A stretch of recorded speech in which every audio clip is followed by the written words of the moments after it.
नमस्कार शेतकरी मैत्रिणींनो आणि मित्रांनो. चला मित्रांनो, टार्गेट तर ठरवलं, पण ते गाठायचं कसं याबद्दल तर आज आपण चर्चा करणार आहोतच. परंतु त्यापूर्वी माझ्या एका प्रश्नाचे उत्तर द्या. आपल्या पिकाच्या उत्पादनावर सर्वात जास्त परिणाम करणारा घटक कोणता? कोणी म्हणेल पाणी, कोणी म्हणेल खत, कोणी म्हणेल फवारणी. मित्रांनो, हे घटक तर परिणाम करतात, परंतु सर्वात जास्त परिणाम करणारा घटक म्हणजे योग्य वाणाची निवड. तुम्ही कितीही पाणी द्या, खत द्या, फवारण्या करा, पण वाण चुकला तर संपूर्ण हंगामाची मेहनत वाया जाते. संत तुकाराम महाराजांनी म्हटलं आहे, शुद्ध बीजा पोटी फळे रसाळ गोमटी. शुद्ध बियाणं अर्थात योग्य वाण तुम्हाला मिळावेत यासाठी विद्यापीठाने शिफारशीत केलेल्या वाणांची माहिती आता तुमच्या स्क्रीनवर दिसत आहे. यामध्ये तो वाण विद्यापीठाने कधी प्रसारित केला, प्रत्येक वाणाचा कालावधी, त्याची उत्पादकता किती आहे इत्यादी माहिती दिलेली आहे.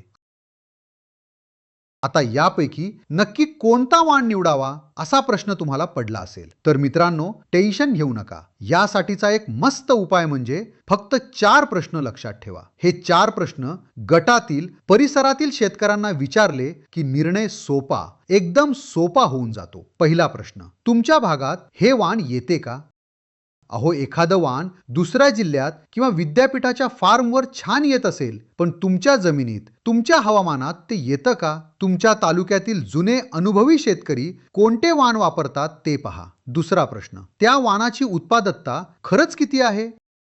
तुमच्या तालुक्यातील शेतकऱ्यांनी प्रत्यक्षात किती उत्पादन घेतलं तेच खरं उत्तर. तिसरा प्रश्न, हे वाण कीड आणि रोगास प्रतिकारक आहे का?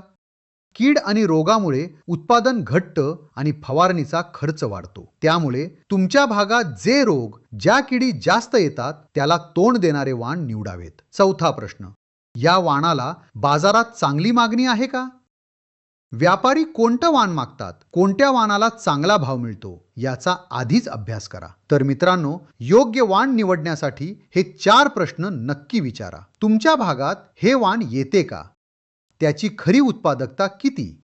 हे वाण कीड रोगांना प्रतिकारक आहे का? आणि सर्वात महत्त्वाचं, या वाणाला बाजारात मागणी आहे का?